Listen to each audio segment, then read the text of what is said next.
All right, ladies and gentlemen. So I just want to go over the initial emotions I had to the Halo IGN gameplay.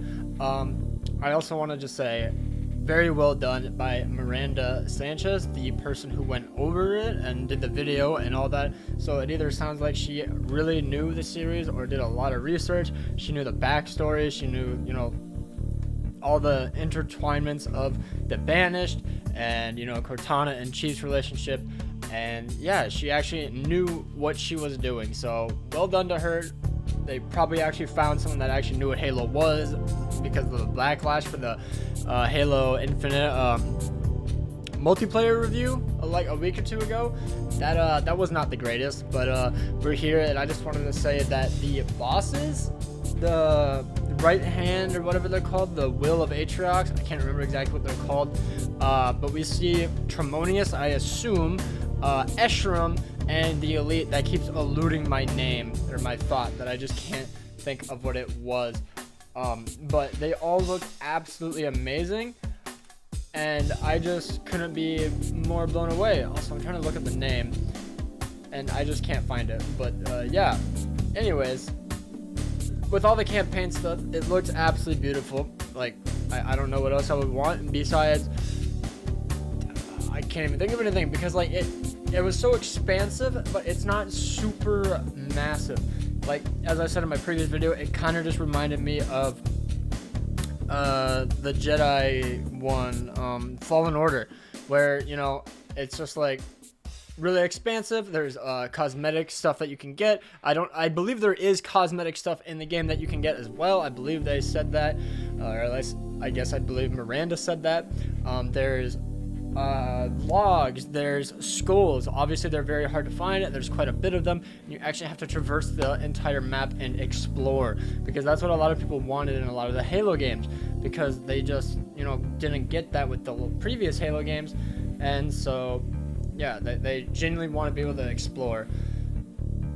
So I'm very happy about that, because now we can actually do something instead of just going down a straight linear path, especially with the story. She said that we have to really nail the story in this game, because otherwise a lot of people are not going to like that, like, because Halo 4 and Halo 5, Halo 4 was kind of there, and then a lot of people, like basically 90% of the population, just thought that Halo 5 story was very lackluster and very forced, especially with the boss battle. It was the same guy, I don't know what his name was, the Warden Eternal, that's what it was.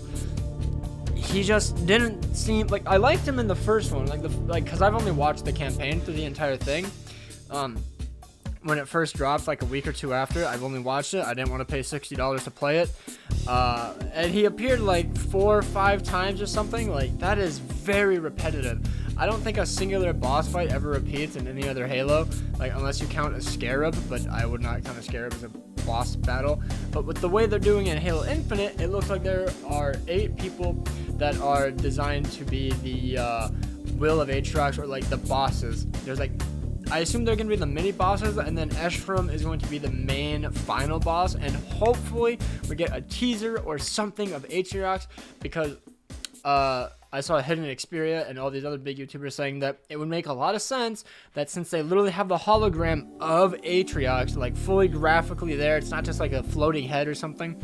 It is literally his entire body, except maybe his feet are missing. But he is there, and why would they make that entire thing really pretty and really look nice just to have him as a hologram and not even as like a singular set piece anywhere in the story? I think they could definitely utilize him somewhere, like maybe use him as like a fear factor. Maybe he just completely stomps Chief, and then our main goal is like, we have to take this guy down, and maybe we don't do that at the end of the base original game of Halo Infinite, because I don't think that this is going to be the only story. I kind of have a feeling it's going to be like Destiny, because as soon as I heard it's going to be a game that adds stuff in, it really worried me, because I thought it was going to be like Gears of War 5, super lackluster, just really boring. Literally after 2 years, we've only gotten 1 DLC, and it is such a boring campaign, to be honest. Like, I genuinely hated Gears of War 5, one of my least favorite Gears of Wars of all time, right next to Judgment, to be honest. But with how we're seeing it, it looks like it's going to be a bit more like Destiny.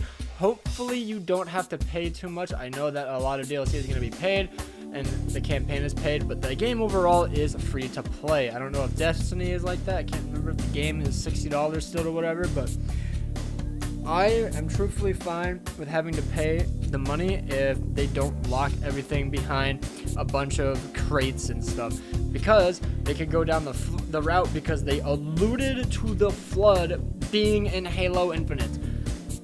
Please. Apparently there's some concerns because of the PG rating and stuff, but it's like, just sell it as a separate DLC.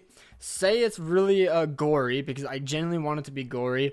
You know, it's the flood. It's basically a zombie horde. You have to have gore, otherwise it's just not gonna hit the same. It's supposed to be kind of scary, like, you know, like if you see that in like broad daylight, like, oh, okay, let me just shoot it. But in the nighttime, it's supposed to genuinely be scary. But that's just my opinion. Hopefully they just make it a very high PG rating, so that way they can do whatever they need to, and have the other ones just be like, maybe you're an ODST being attacked by the Banish and you have to get away or something. Maybe we see it part of Cortana, because Cortana hasn't really been shown. She was shown for a brief period, but it was actually just her flashback of Halsey giving Cortana to Master Chief, which is what I thought it was after I posted my video. I was like, oh, this is probably what it was. But right then and there, I could not put those two and two together. So yeah, so you know, we've got big map, a lot of vehicles, hopefully a much better sandbox than Halo 5. Hopefully it's fully complete. From what I saw, you can get a bunch of upgraded weapons and stuff, more variety of enemies. There apparently are going to be skirmishers and stuff. There's going to be hunters. There's going to be those little flying things that I can't remember what they were called. And boss fights. Like, that is like the main thing. The one thing that a lot of people are kind of curious about is the difficulty, because apparently the Miranda was playing on heroic. I genuinely thought it was easy or normal. Like, just seeing how like fast or slowly her shields diminished, like it kind of just looked like it was on easy or normal. But who knows? Like, she said that they're kind of easy to kill, but they all have their unique gameplay, so that's pretty cool. But she only played like one boss, I assume, so we'll just have to wait and see. And yeah, I'm just really excited for Halo Infinite. Let me know down below what you guys think. Let me know down below if I missed any massive points. I probably did. I'm pretty new to this kind of recording kind of stuff.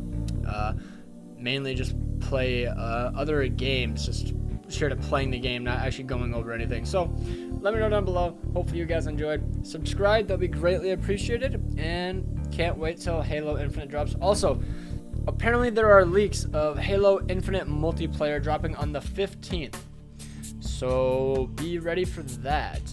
It's just a leak, not quite sure.